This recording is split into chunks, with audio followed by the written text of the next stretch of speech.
This episode is best enjoyed with earphones on.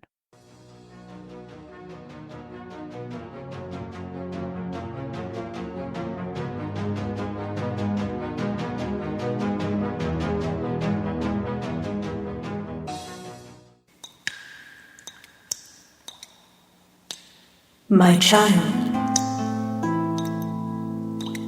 listen, resonate,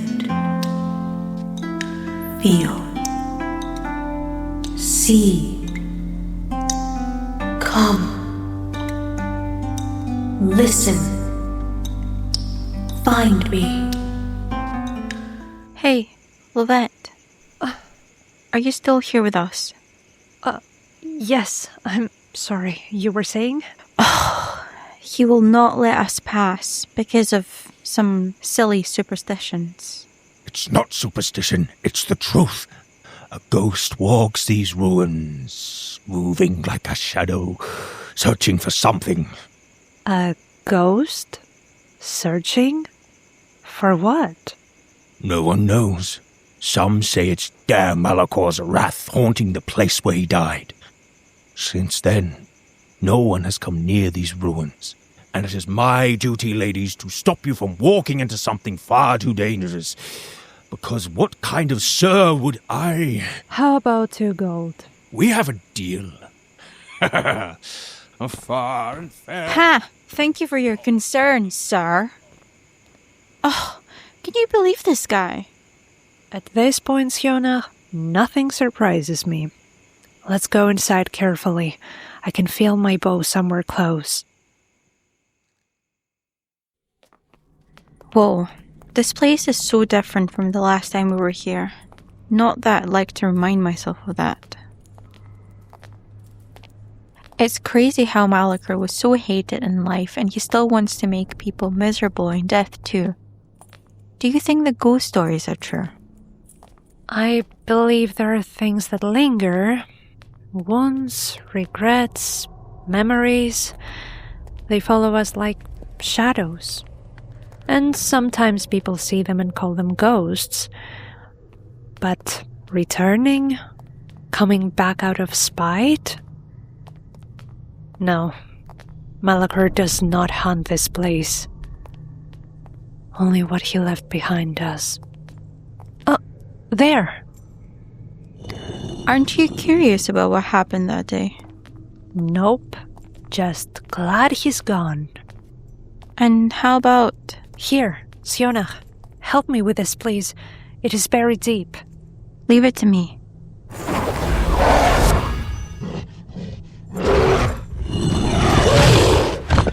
That was great. Thank you.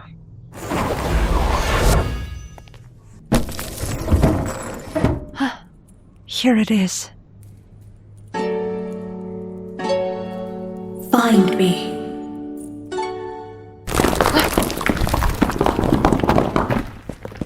What was that?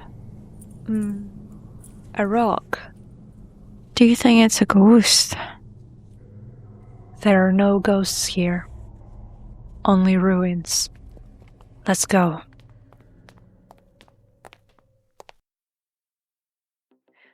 Good morning or good evening, Hawkins. Or, honestly, whatever time it is, wherever you manage to tune in.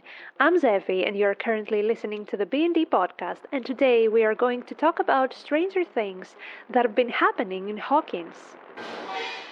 That was a good one, Val. Anyway, we are here, we've reached the finale, and honestly, we are still addicted to all these what-ifs and how is this happening type of dread that you only get when you realize that this is the end of such an exciting series. Till one point, at least. So, we've got our notes, we've got our caffeine, and we are ready to discuss how this all ended. So, if you're ready to dive into Stranger Things and an even stranger end, stay tuned, because if I have to process this ending alone, I'm going to start talking to walls, and nobody wants that. And of course, this episode is an opportunity for both of us to look back and talk about our favorite Stranger Things things. Even though we do this every single day since the last episode aired, but I think this is my cue to start asking the important questions. What do you think? Oh, yes, please. there will be many spoilers ahead, so please be aware of this before you press play. Zefi, I want to know who your favorite Stranger Things character is and why, and also who had the best character development in your opinion. Who's your favorite character and why is it Steve? Okay, my top three are Steve, Max, and Dustin. And I keep going back and forth between them. But if we were talking favorite character overall, it's 100% Steve. But since we're not, I'll try to play it smart. I'm almost certain you're going to pick Max and list every single reason I love her too. So to avoid us both yapping about the same things, I'll say Dustin as my favorite in this context because from the very beginning his character was incredible. He was such a nerd, a fun kid, a true nerd actually, and honestly a bard. He had an amazing growth as a character, and watching him go from a kid to an older teen felt so natural for him, in addition to most of the other kids in the group. He did not change who he was, he just built on the potential he already had, and that's why when it comes to the best character development overall, it has to be Steve, because his arc is just unmatched. He went from the popular bratty guy to the nicest, greenest flag babysitter and fighter the world has ever met, and I love him so, so, so, so, so much. And if I were a character in Stranger Things, I would absolutely want to be Robin, purely so Steve could be my best friend. And I also love the dynamic between Steve and Dustin, and I think Dustin matched way better than with his whole party. So how about you? I was expecting you to say Steve, to be honest. I wasn't expecting Dustin, though. Yes, I love Dustin. I'm glad you said that. Yeah, I love Dustin. Yeah. So, as you know, I'm not looking forward to this kind of questions ever. I know. Hard to pick. You know how I struggle to choose always, but I'm going to trust my gut today. I decided. Max has been my favorite character since day one. The tomboy, the attitude, the dark humor, and the way she refuses to let anyone define her instantly. I could not fall for that. As the series goes on, her vulnerability is revealed in such a raw and honest way, especially in how she deals with grief and trauma, which made her even more compelling to watch. The way she wrote all these letters because she wanted to say goodbye on her own terms when she was scared she was going to die. That's so me, by the way. The way she held her fondest memories to survive Vecna going after her. I wept like a child. Kate Bush saved both of our souls, mine and hers. As for character development now, I have to say Dustin myself, my boy.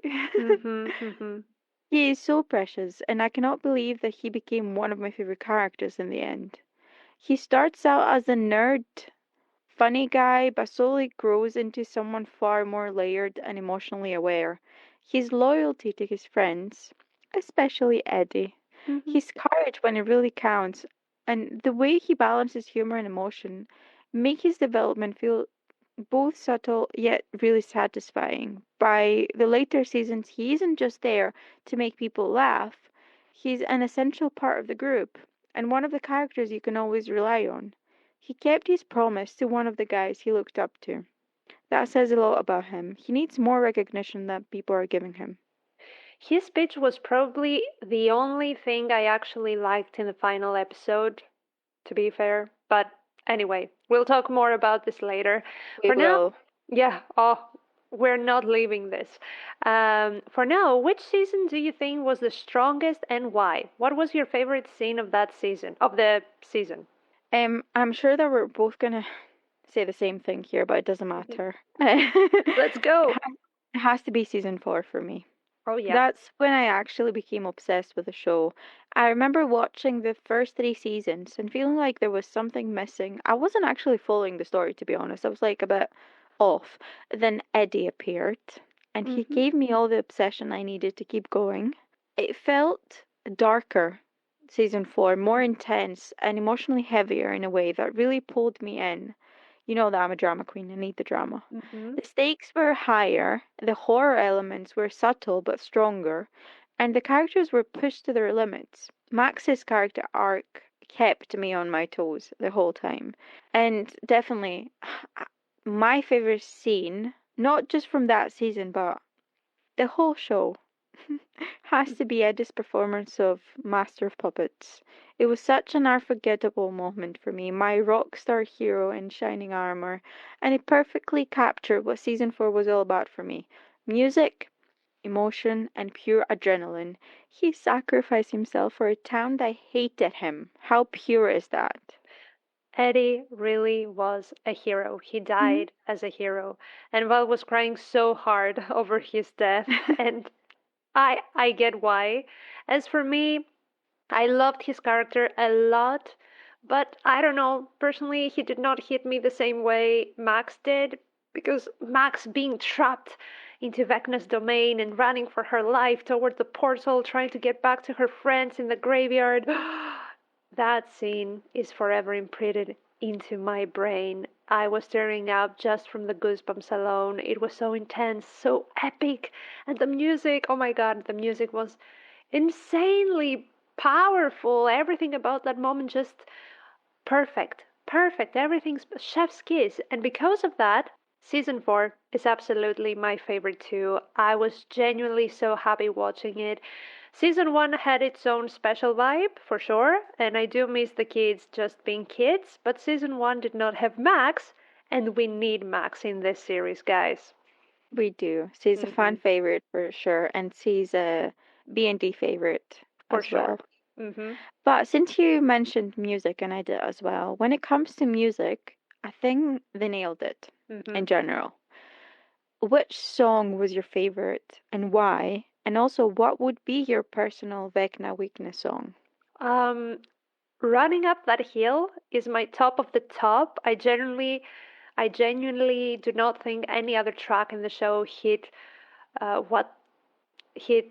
with that much kokoro damage. I have probably listened to it a million times after that episode aired. Also, Should I Stay or Should I Go is such a season 1 Jonathan coded choice too, and I must say that I was so in love with Jonathan back then, back in season 1. I also loved the Never Ending Story, which Dustin and Susie sang together. I don't know, that scene was so cute. And also my Vecna's Weakness song. The song that would make me run faster than the wind and make it out of that portal is Mulan's soundtrack from the moment she cuts her hair and she decides to go to war. Reflection. No, the Reflection, the soundtrack. Where's it? Dun, dun, dun, dun, dun, dun, dun, dun. I'm gonna go and listen to that. You know that. You know, I'm perfectly sure that you know this. Oh my god. I wouldn't just run. I would even confront Vecna with this one. That is the kind of song I think a bard plays to give inspiration to people. Either that or I'll make a man out of you. I don't know. I'm twisted. That one would also work wonders on me. Honestly, the way I see it, Vecna does not stand any chance against Mulan. Sorry, Vecna. Sorry. I think you're right. Yes. Come on, it's Mulan. How about you? It's so difficult. I think if you do like in the end, if you just put all the times that I'm saying it's so difficult to choose from all seasons, we can have a full-on 1-hour episode, me saying, oh, it's so difficult to choose. Yes, a compilation. Yeah. So I do agree that Running Up That Hill is one of the best songs ever created. Kate Bush is an absolute goddess, and that song will forever be tied to Stranger Things in everyone's hearts. But looking back at the music in general, I think the song that affected me the most emotionally was Purple Rain by Prince. I wasn't expecting that myself. You caught me as well. I didn't say Master of Puppets. I was this close purely because of Eddie, but no. I think I will follow my heart today, and Purple Rain broke me completely. I've been listening to it on repeat for weeks now, and it's not like a short one. It's quite a long song. So it's always on repeat, and it always makes me cry. Every time it plays, I'm taken straight back to the moment when everything fell apart and 11 was gone. It's so heartbreaking and beautiful, and the fact that this is the first time ever Prince's songs were used for a TV show or film, that's big. Oh, okay. Copyrights. But for my personal Vecna weakness song, Ooh, let's hear that out. it's a hard one to choose. Oh, don't tell me. No, to be fair, it's not really so hard to choose because the song might change, but it's always Linkin Park. Oh, Don't ask me why. It's just Chester's voice makes me hurt, and at the same time, it makes me feel motivated to stand up and fight. So at the moment, I think I will say Battle Symphony is the one that I would use for Vecna because I'm sure that he wouldn't stand a chance. that's for sure. For sure. But since we are talking songs and bards, etc., I would like to say that Wizards of the Coast actually published a Stranger Things D&D campaign. And I want to ask, if you were playing it, what class would you be and what makes it fit you? First of all, this absolutely needs to be added to our Christmas list for next year. Oh, I yeah. really want to play this. I would die to play it. The 80s vibes. Oh my god. But music. I think if I could play, I would probably choose to play a cleric, like my sweet Holly was. Aww. It just feels right for me at this time in my life, or I think in general. I like the idea of being the one who supports the party, keeps everyone going, and brings a bit of light when things get dark. Especially since I need a bit of holy light more than anyone else. Well, I think we are the most predictable people ever because you would choose a cleric and I would choose a bard. Again. Again. I mean, it's 80s vibe D&D campaign. I want to sing 80s songs and spread inspirations around the table. That's what I want. That's what I need. That's it. Actually, I want to play a barbarian. Like, breaking my guitar every time. But I have many guitars at home, so yeah. That would be awesome. Yeah, a barbarian, guys. I like it. I think it would be amazing if you were just singing ABBA songs. Disco, would be fever, great. barbarian. I always have a disco ball with me, like an emergency. Okay, so next question is, what Stranger Things fan theory did you believe in the hardest, but it never turned out to be true? Damn it. There was one theory that I personally loved. I've seen one that said the whole series was just a D&D game. It says that the entire series is actually a D&D campaign being played by Mike, Will, Dustin, and Lucas in Mike's basement, meaning the monsters and the Upside Down are just products of their imagination rather than the physical reality. So basically, the supporters of this idea pointed to the fact that the show began with a D&D session and that every major antagonist from the Demogorgons to Vecna is named directly after the game's lore, suggesting the kids are simply interpreting their coming-of-age struggles through the lens of a fantasy RPG, and they argue that the supernatural events often mirror the mechanics of a game, like, I don't know, Will's wizard intuition acting as a high perception stat. However, while I and many people loved this theory, the Duffer brothers have debunked it, noting that it was all a dream ending would rob the character sacrifices and deaths of a real emotional weight. And I get it, because it was a dream narrative is way too outdated and boring, but it was all a D&D campaign, that I am not even mad. I love that theory actually, but I think there are so many fan theories that we both completely fell for. Let's be real. Yes. The one about Vecna not only tormenting the characters, but also influencing the audience's perception, manipulating what we see, and even altering memories was the biggest one for us, I think. Oh. We talked about it for days, genuinely convinced there was going to be another episode that would reveal what really happened, because they made so many mistakes, let's say that. I was this close to go into an asylum. They were This not close. careful. They were not being careful. Many oopsies there. Absolutely unhinged and crazy. But I think my favorite fan theory is the one that Eddie becomes Cass the Betrayer, Vecna's vampire servant from the canon Dungeons and Dragons lore. Because it made so much sense. Cass is often linked with the Demobats, or Iron Maiden's mascot, also named Eddie, suggesting a dark transformation rather than a simple revival. They lost an opportunity for something amazing there. So many potentials for an ending, and we ended up with the most basic and the most anticipated one.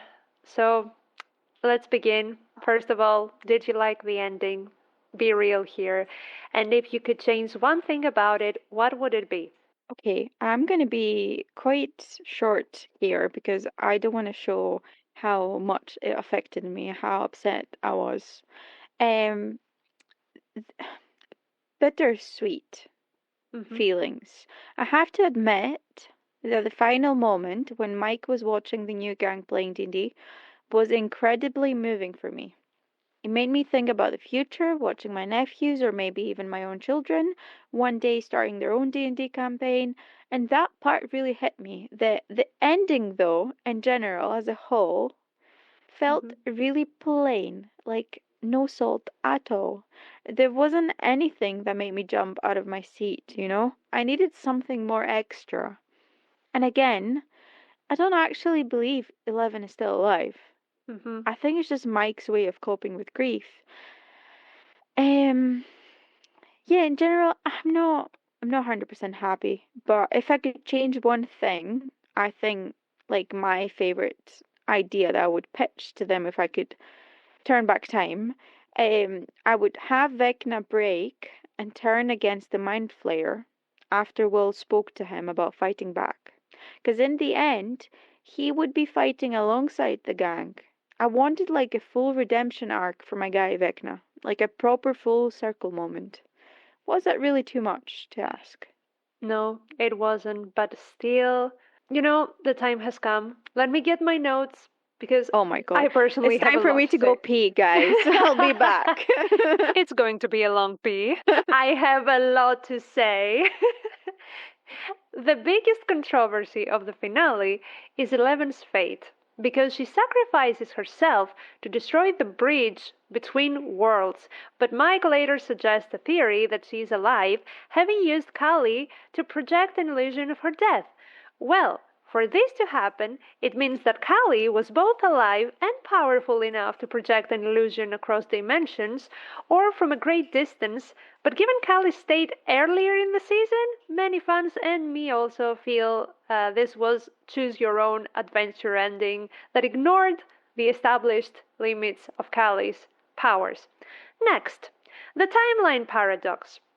This is also the show's biggest unanswered question. We know Henry Creel arrived in Dimension X in 1979, but the Upside Down is a perfect replica of Hawkins on November 6, 1983. So, if Vecna was building this world for years, why did it suddenly stop and mirrored Hawkins the moment Will entered? The show hints that Will's presence created the replica, but never explains how a child could subconsciously terraform an entire dimension, and without that answer, the setting of the show is just a giant because the plot said so. Next, the conveniently missing army. For 4 seasons, we were told that the hive mind is an interconnected web of demogorgons, demodogs, and bats, but during the final assault on Vecna's lair in the finale, the defense system is non-existent. After seeing thousands of creatures in the Dimension X flashbacks, having Vecna be guarded by only a few vines felt like the writers kind of messed this up. Sorry, Duffer Brothers, but let's be honest here. You kind of did. They were on holiday. Yes, they were on a holiday, living their best life. Let me check. What else? Oh, yes.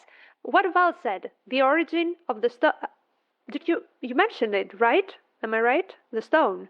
No, I didn't talk about the stone. I only talk about the fact that he was manipulated by the Mind Flayer. Exactly. Well, the reveal that Henry was infected by a mysterious artifact found by this scientist was a massive retcon because it shifts Henry from a natural anomaly to a victim of a MacGuffin. By never explaining the stone's origin, the show leaves a God-sized hole in the lore. If the stone exists, are there others? Is the evil just a space virus? It cheapens Henry's character development into a generic, possessed villain. He was just a vessel and nothing more. And the worst thing is that he was the vessel of something we have no idea what it was and where it came from. He deserved better. He deserved better for sure. Come on. Also, Will Byers is the next plot hole. The fact that Will could influence creatures in Volume 1 while being monitored by the military is a massive oversight because the government was obsessed with finding 11 because they viewed her as a weapon. So if they saw Will, who by the way is a civilian kid, showing even a shred of control over the enemy, he would have been sent away in a black site immediately. Instead, he's treated like a secondary character until the very end. The ending in general had a huge plot armor. If you remember during the escape from the abyss, the speed at which characters moved from the valley floor to the cliff tops was physically impossible given the established terrain. How did they manage it? No idea. Also, everyone walked away free after killing federal agents makes no sense at all. In reality, the Hawkins heroes would be on the most wanted list for the rest of their lives. But what happened?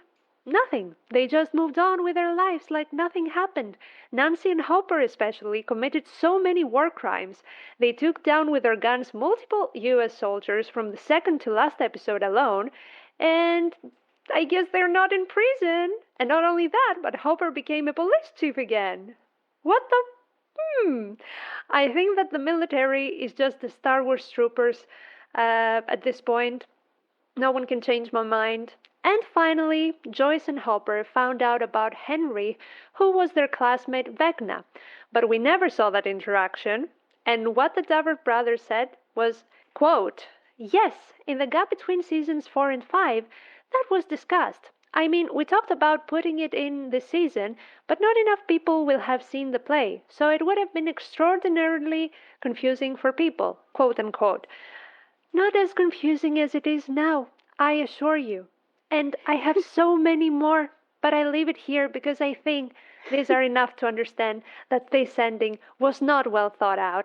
It was created just to be created, and it was hard enough to see these children from season 1 to turn into these adults in just 5 seasons. And of course, the kids are growing, and you cannot do anything about it. But if your story has to do with children, don't wait every season to end to write the next. You need to have it prepared, ready for them to record, and not to let so many years pass by.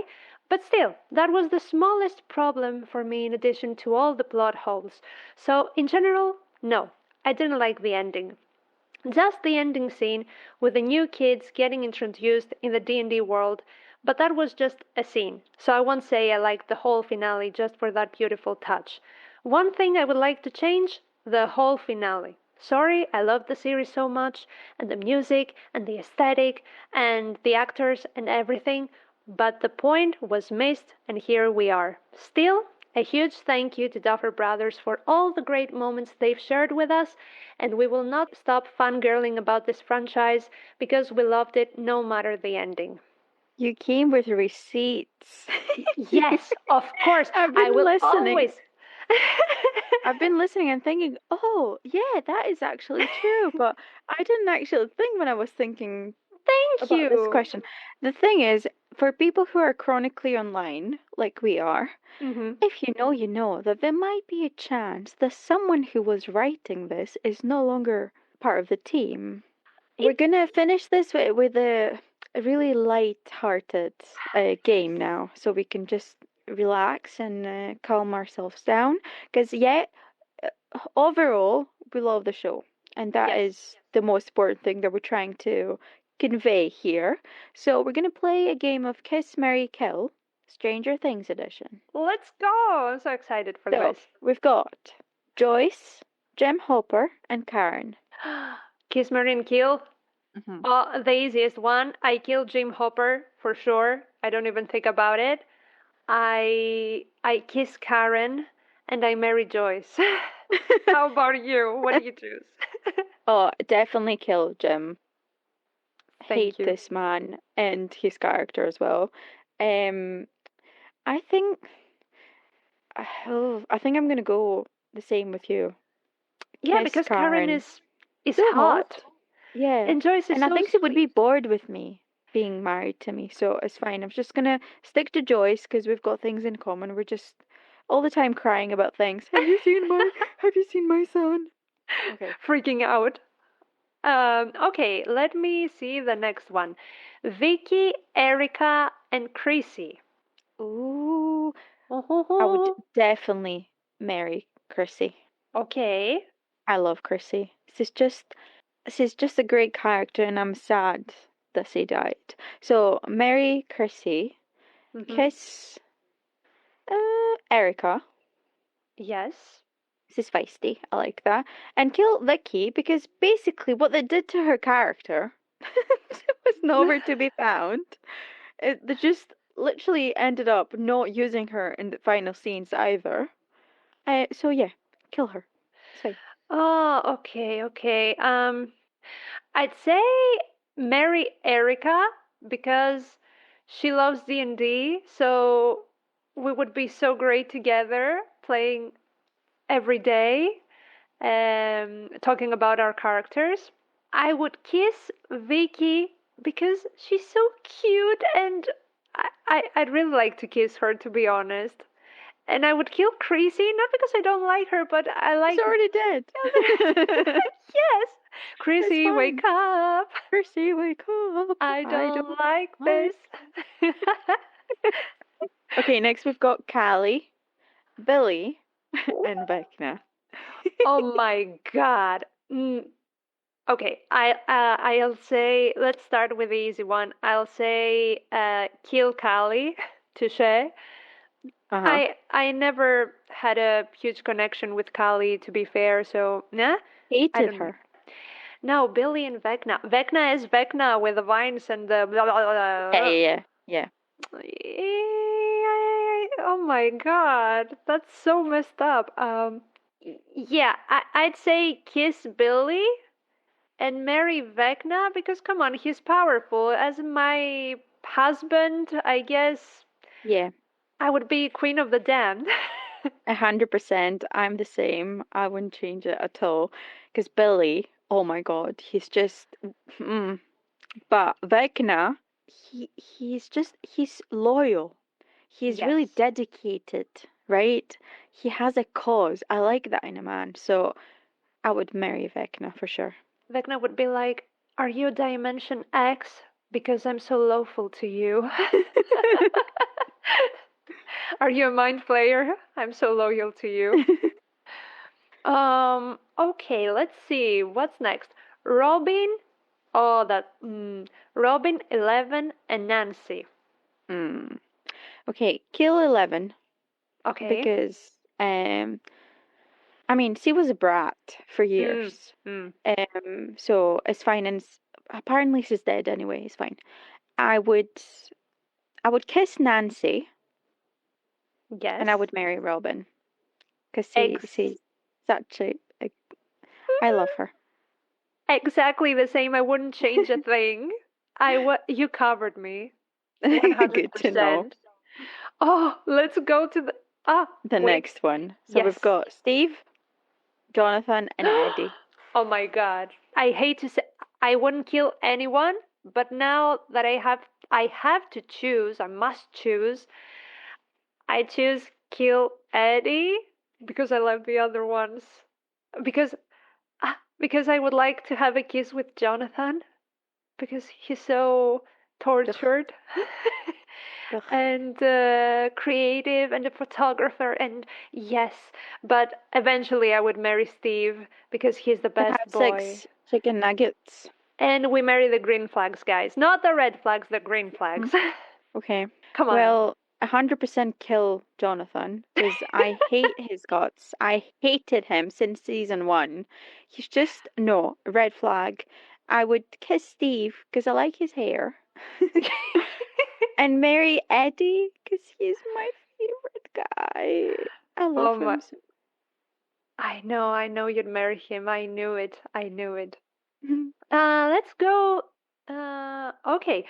Susie, Max, and Barbara. Oh, I would